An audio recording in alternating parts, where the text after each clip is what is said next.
भारत की आज़ादी के बाद की अगर बात करें तो पहली बार कोई नेता अपनी पार्टी से ऊपर उठकर देश को एकजुट करने आम आदमी के बीच जा रहा है, जिसका उद्देश्य चुनाव जीतना कम और लोगों का विश्वास पाना ज़्यादा महत्वपूर्ण दिखाई दे रहा है। नमस्कार, मैं रवि गौतम, आप देख रहे हैं नमस्कार भारत। कन्याकुमारी से शुरू होकर कश्मीर तक जाने वाली भारत जोड़ो यात्रा तकरीबन 2500 किलोमीटर का सफ़र तय कर राजस्थान में प्रवेश कर चुकी है। यहाँ कांग्रेस की गुटबाजी चरम पर है।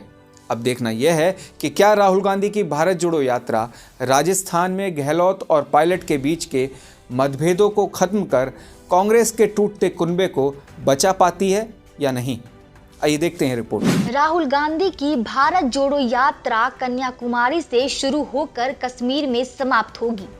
150 दिनों तक चलने वाली कांग्रेस की भारत जोड़ो यात्रा देश के 12 राज्यों से होते हुए गुजरेगी और 3570 किलोमीटर की दूरी तय करेगी। आपको बता दें, 3570 किलोमीटर की भारत जोड़ो यात्रा के दौरान राहुल गांधी का आशियाना कंटेनर होगा जो चलता फिरता होगा। भारत जोड़ो यात्रा परिवर्तनकारी राजनीति के लिए है।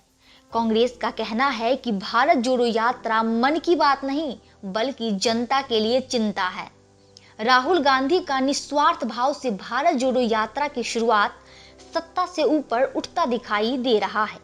यह पदयात्रा कांग्रेस पार्टी का पदयात्रा ना होकर देश के तिरंगे के पीछे लोगों को एकजुट करके चलने के लिए प्रेरित करना दिखाई दे रहा है। राहुल गांधी की यात्रा तकरीबन 2500 किलोमीटर की सफर तय कर राजस्थान में प्रवेश कर चुकी है, जहां पर सत्ता तो कांग्रेस की है, लेकिन गहलोत और पायलट के बीच की टकरार कांग्रेस के कुनबे में दरार से खाई की तरफ बढ़ती जा रही है। देखने वाली बात यह है कि राहुल गांधी इस नैतिकता वाली मंशा से शुरू भारत जोड़ो यात्रा से कांग्रेस के दो दिग्गजों को मिला पाएगी या नहीं। देश में कहीं चुनाव हो और राजनीतिक दल पुरजोर कोशिश न करें, ऐसा हो नहीं सकता। अकेले गुजरात में प्रधानमंत्री नरेंद्र मोदी ने 35 और हिमाचल में 4 रैलियां की, जो ये बताता है कि भाजपा ने दोनों राज्यों को जीतने के लिए किस कदर अपनी पूरी ताकत झोंक दी। जबकि राहुल गांधी चुनाव से नदारद रहे और पूरी तरीके से भारत जोड़ो यात्रा में सक्रिय दिखाई दिए। देश में कहीं चुनाव हो और राजनीतिक दल पुरजोर कोशिश ना करे, ऐसा कैसे हो सकता है।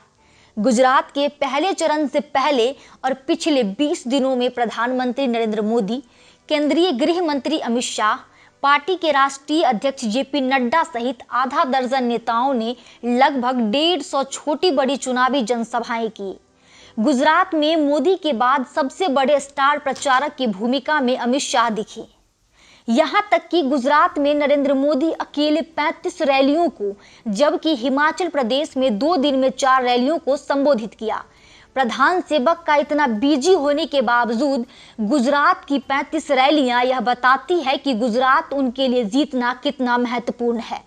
प्रधानमंत्री नरेंद्र मोदी ने गुजरात के अहमदाबाद में अपने रोड शो के दौरान एक एम्बुलेंस को रास्ता देने के लिए अपने काफिले को रोक दिया। यह वाकया चर्चा का विषय बना रहा। पीएम नरेंद्र मोदी ने गुजरात के अहमदाबाद में 54 किलोमीटर लंबा रोड शो किया। पीएम मोदी का रोड शो 14 विधानसभा क्षेत्रों को कवर किया। पीएम मोदी का अब तक का सबसे बड़ा चुनावी रोड शो था। इसे पुष्पांजलि यात्रा का नाम भी दिया गया। अगर हिमाचल प्रदेश की बात करें तो हिमाचल की सियासत में हर 5 साल पर सत्ता परिवर्तन का ट्रेंड रहा है। 1985 से 5 साल कांग्रेस और 5 साल बीजेपी हिमाचल में राज कर रही है। एक चुनाव में कांग्रेस तो दूसरे चुनाव में बीजेपी। इस तरह से हिमाचल की सियासत में दोनों ही पार्टियां बारी बारी से सत्ता का स्वाद चख रही हैं। साल 2017 के चुनाव में बीजेपी सत्ता में आई थी। सत्ता परिवर्तन की रिवायत को देखते हुए जहां कांग्रेस को अपनी वापसी की उम्मीद दिख रही है, तो वहीं बीजेपी का चिंता बढ़ रहा है। वहीं गुजरात और हिमाचल प्रदेश दोनों राज्यों में चुनाव के दौरान राहुल गांधी चुनाव प्रचार में निष्क्रिय रहे और भारत जोड़ो यात्रा में पूरी तरह से सक्रिय दिखाई दिए, मानो उनका लक्ष्य चुनाव जीतना ना होकर लोगों का दिल जीतना है। हालांकि गुजरात में राहुल गांधी 2 रैलियों को संबोधित किया। भारत जोड़ो यात्रा के शुरू होने से पहले और आज के राहुल गांधी में राजनीतिक परिपक्वता ज्यादा दिखाई दे रही है। या यूं कहें कि इस यात्रा के माध्यम से उन्होंने अपने लिए एक बेहतर मंच चुना, अपने आप को देश के आम आदमी से जोड़ने का। कांग्रेस को निजी तौर पर कितना लाभ होगा इस यात्रा से, ये तो आने वाला वक्त ही बताएगा। लेकिन राहुल गांधी की एक मजबूत, गंभीर और सशक्त नेता वाली छवि ज़रूर बन रही है, जो विपक्ष के साथ साथ लोकतंत्र के लिए बेहद ज़रूरी है।